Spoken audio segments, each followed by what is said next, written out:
Hey everybody, this is the dude representing, I'm here representing MGTOW is the only way to live, my friends. Today is February 13th, 2017. We're in peak winter. We're doing good work this weekend. We had a lot of alcohol, but whatever. We're 200 pounds now, 5'10". We gotta lose 20 pounds. That's winter weight, my friend. Who gives a shit? We get it done every fucking year. Women are horrible at losing weight. I'm a fucking king at losing weight. Because I'm a man, goddammit. I know how to do it. And not only that, I have men genetics. Women would kill to have men genetics when it comes to losing weight. The reason I'm a little bit overweight right now is because it happens every fucking winter. Because isolation and it's so cold up, but we still go and get shit done, don't we? Because if we didn't, we would gain fucking 100 pounds over the winter. I want to share a little story here. First of all, please like the video, please click the bell, please subscribe, and please share. I have a little story. We'll call it the... Man, I don't want to say her fucking name. Okay, so this is in 2012, okay? This girl was 19. I had a date with her. Don't ask me how I met her. And I was probably 39 at the time. You know, it's a huge age gap, right? So, whatever. Who gives a shit? She's 19, she's illegal. She's a fucking little hottie. I want to fuck her brains out. This is the date from hell, okay? So now let's just, okay, so I live in an apartment building where I'm kind of, not officially the concierge, but it's one of my sub jobs. So I have access to many apartments in the buildings when they're vacant, okay? So I live on the bottom floor. So I go on a date with this broad, I set it up, she's not great looking, but she's got lust in her eyes, guys. The way I met her, she was raping me with her eyes when I met her from across the room. So I asked her on a date, or you want to chill? So yeah, I go pick her up at her friend's house. I bring her here to the basement apartment, and there's a vacant apartment upstairs that's being renovated by me, the man. So I get a bottle of whiskey, and I'm a little nervous because she's young. You know what I mean? So I feel guilty about it. She's 19, but at this point in my life, I was still 19. Eesh, that's a little young. I feel guilty about that. I don't want to get caught, you know what I mean? But I don't give a shit now. Now I know that I like girls in their prime. The girls that are 20, 21, 22, 23, 24, until they hit the wall. The girls in that fucking, in that Goldilocks zone. Women at ideal breeding age, whatever. So another setup to the story is, before I got my tattoo career going, I was very broke. I was living fucking paycheck to paycheck. Now I'm doing really well because of tattooing. Tattooing is amazing because women love tattoos.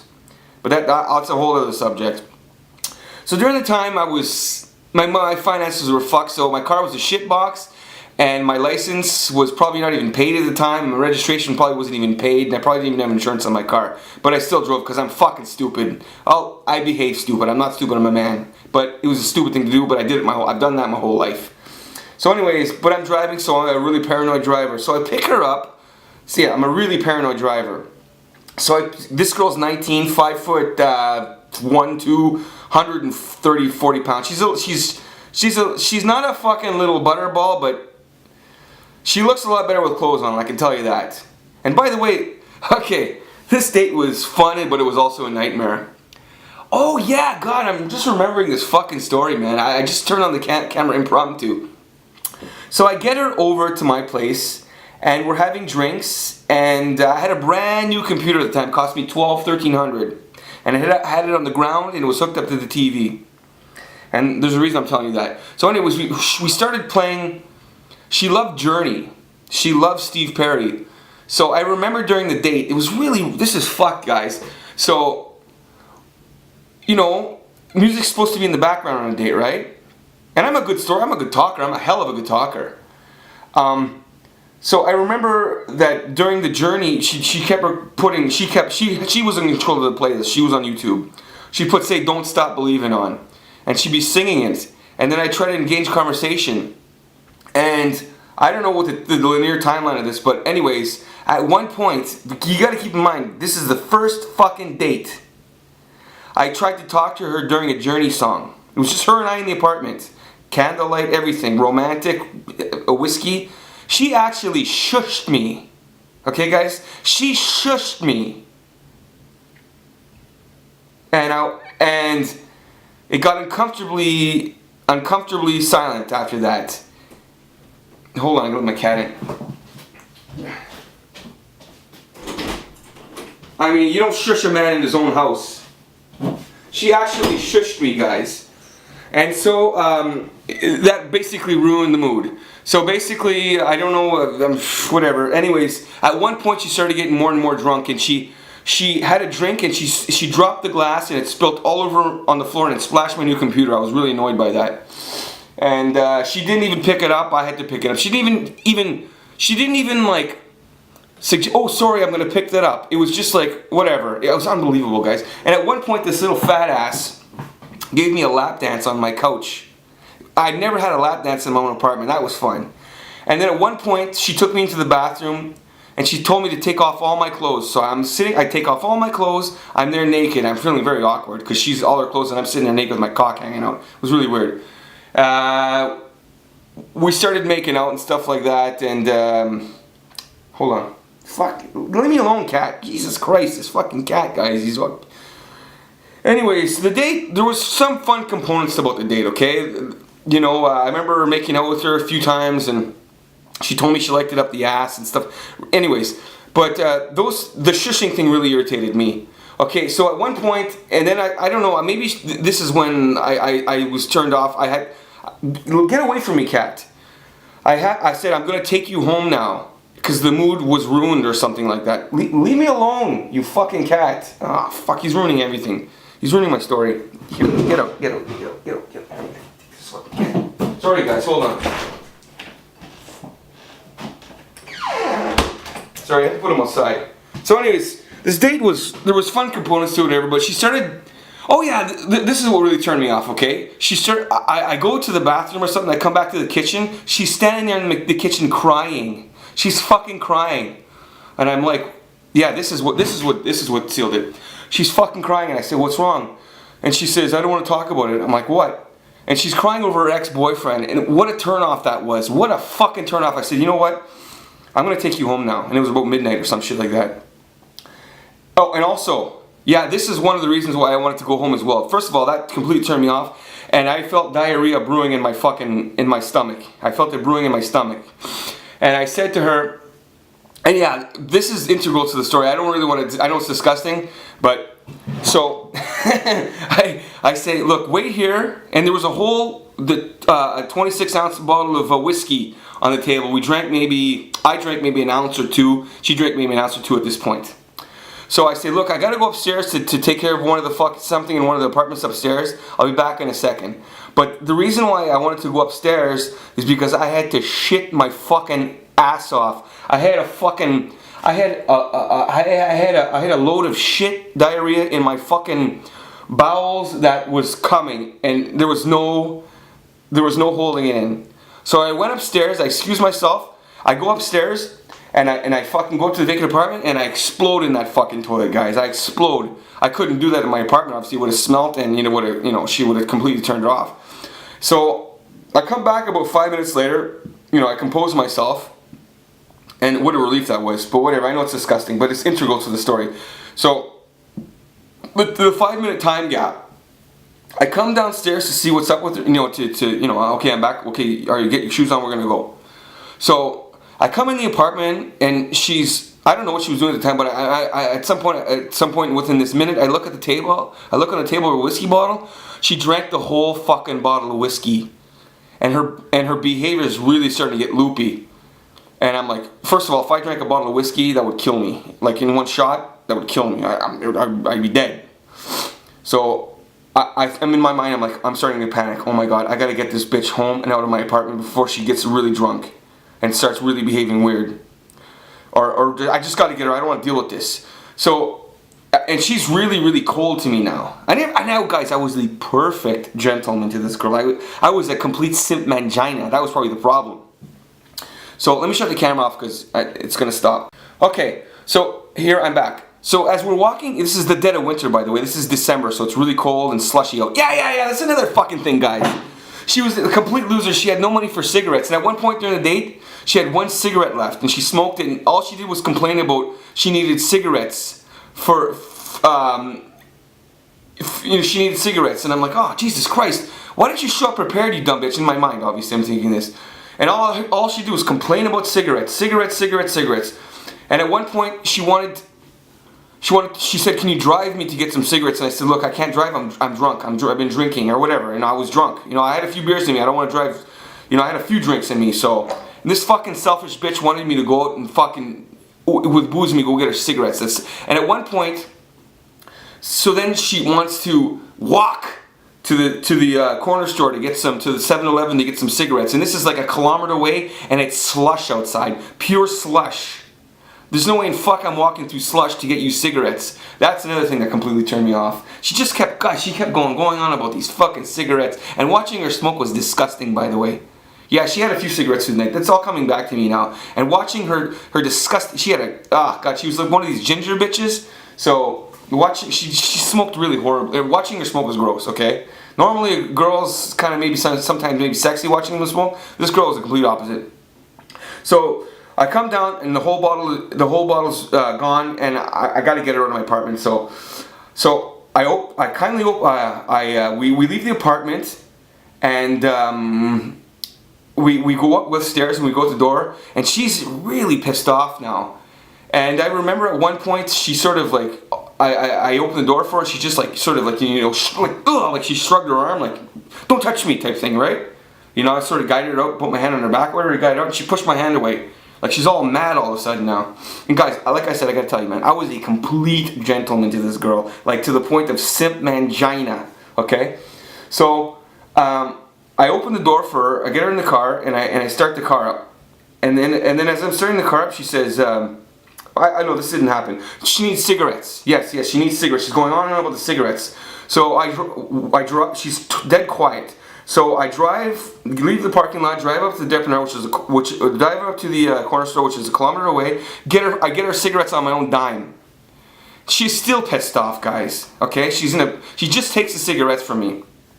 So we drive another kilometer, and we're almost at the highway now. Okay, and guys, it's slushy outside, and you got to keep in mind again, my license is probably not paid, and definitely have no registration. I definitely cannot get stopped by a cop. Okay. So I'm really nervous, and plus she's 19 and I'm 39. I don't want to get stopped by the cop and say, "What are you doing hanging around with a 19-year-old?" Oh, I'm on a date with her. It's gonna make me look like it's gonna make me look bad, right? Obviously. So at that point, that's my mentality at the time. But now I don't give a shit anymore, like I said. So we're almost at the highway now, and I at this point my car stereo was fucked. So I basically, and I don't even care about my car stereo. I'm just playing music on my iPod or in my, you know. Hold on, get that cat. Hold on. Come on, get in. Cat's freezing. Okay, go outside. Hold on, I'll be back with my story in a second. Okay, so we're almost at the highway. Okay, guys, and I said to her on the ride, I said, "Look, I'm sorry. Whatever I did, I'm really sorry. I mean, I don't know what I did to annoy you, but if I did something to annoy you, I'm really, really sorry." And she's still quiet. So we're almost at the highway now. We get to a stoplight, and she wants me to play. She wants me to turn the radio on, and I say, "Look, my stereo doesn't work." And I tell her, I say, "Look, I play music in my iPod. I'm sorry." She's really annoyed by this, and she just rolls her eyes, like, "How dare I not have a car stereo for her?" This is a 19-year-old, guys, by the way, who works as a cashier, dude. Okay, and she doesn't have the fucking looks to get away with this attitude, guys. She's maybe a 6 on 10. She's maybe a 4 on 10. So we get to we get to the red lights right before the highway, and she said, and I said, and I gave my little speech. "Look, I'm really sorry. Whatever I did to annoy you, I'm really sorry. If I did anything, I apologize. I'm really, really sorry." And you got to keep in mind, guys, this girl has a whole 26 ounce of whiskey in her almost. She's getting progressively more drunk. She said she's in the passenger seat, and she says, all of a sudden, it's dead quiet. She says, "Do me a favor?" And I turn to her and I say, "Yeah, sure, whatever." She looks all dramatically at me and she says, don't ever contact me again." I'm like, what? And first of all, I gotta drive her home, guys. It's like 30 kilometers away. And this is 7 kilometers in. I could have fucking kicked her to the curb right there. This is the nerve of this fucking bitch. She says, "Do me a favor?" I'm like, "Yeah, sure, what?" She looks at me all dramatically. "After tonight, don't ever contact me again." And what the fuck? And I said, "Okay, sure, sorry." And I said, "I'm really sorry, whatever I did." And I didn't do nothing, guys. I was a perfect gentleman. So we get onto the highway. I drive about 4 kilometers onto the highway, and it's slush like crazy. All of a sudden, she starts getting really dramatic and says, "Stop the car on the fucking highway, okay, on the freeway." And she's gonna puke. So I stopped the car, and on the side of the highway on the service road, not on the service road, not on the service road, but on the whatever, the shoulder. And this fucking 19-year-old girl is outside of my car puking her guts out on the highway during slush, and a cop could come by at any fucking time. I'm fucking panicking, guys. I'm panicking because what's this volatile bitch gonna tell the cop? How is she gonna play the victim if the cop stops this? So she gets back in the car, and it's very awkward to the whole drive home to her place. I finally bring her home to her shithole apartment, guys, in her shithole building. And so I stop the car and I apologize again right before we get there. And she pulls that shame shit on me. Don't ever contact me again. Or maybe she did it there at one. Maybe she did it there at the end of the. She gave me 2 weird speeches. Don't ever contact me again. And she just walked away. Didn't even say thank you for the ride, guys. And I was just so happy that we didn't get stopped by a cop. And she would have played the victim somehow. And anyways, so I come home. And I'm like, what the fuck just happened? What the fuck? What a psychopath. What a psychopath. So she texts me the next morning. I'm sorry about last night. You motherfucking cunt. 5 years after the fact, this bitch is still trying to get dates with me, guys. Still. This little fucking psychopath. This is what women do. They're nuts. I got another story about my ex-girlfriend. At one point, when I met my ex-girlfriend, she was just turning 18. So she was just transitioning. She just had got her braces off, whatever, right? She got braces late in life as a late teenager, probably at 16 or whatever. I don't know. But anyway, she had perfect teeth. But anyways, when she was 18, okay, this is when she was 18. So she had one of these retainers that I guess it's post braces, whatever. But anyways, at some point in the relationship, she didn't need the retainer. I went out with this bitch for 5 years, guys. At some point in the relationship, she didn't need a retainer anymore, so she just casually left it at my place somewhere. And do you think I have any interest in a fucking retainer, guys? No, I do not, in any way, shape, or form. So I remember at various points I'd find it behind the bed. Oh, here's your retainer. Take it home, whatever. No, just leave it here, blah, blah, blah, blah.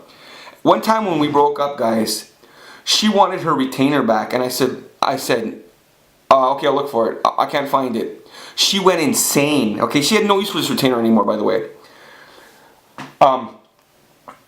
She wanted me to pay for the retainer, even though she didn't use it anymore. It was worth $250 or something like that. And I said to her, "Are you fucking out of your mind? You left it here. I don't know where the fuck your retainer is, okay? I have no idea. I have no interest in your retainer." She wanted me to pay for the fucking thing. She was insanely mad. And oh god, and I could go on with many stories, guys. Women are fucking insane, okay? Tell them, listen. Be very, very careful, young guys. Be very careful. Cover your fucking ass. It's even to the point where I got so bad that I brought a girl over and fucked her one time, and I recorded the audio just to make sure she didn't. When the rape culture was really getting bad, really, like, you know, women were playing the victim big time a couple years ago. I actually recorded the audio of me fucking her just as an insurance, just in case she pulled some shit on me. And actually, I'm probably gonna do that again. Record the audio every time I fuck a girl, guys. Protect your ass, man, because these women are psycho. Especially the millennials, they love to play the victim. These fucking feminazis, vilifying men like we're the most evil thing on the planet. Okay? Cover your ass, guys. Enjoy life, but cover your fucking ass. Please like, please share, please comment, please click the bell, please subscribe to my channel. Guys, remember, you're a fucking king in this life. You're the alpha male. Take fucking life by the balls. You've got 7 years to become a millionaire. Do it. Work really hard to become a millionaire, because by the time you're 30, if you don't have your finances in order, it's not cute anymore. Guys, this is the dude saying, fucking go out and kick ass in life, but cover your ass. Take care, guys.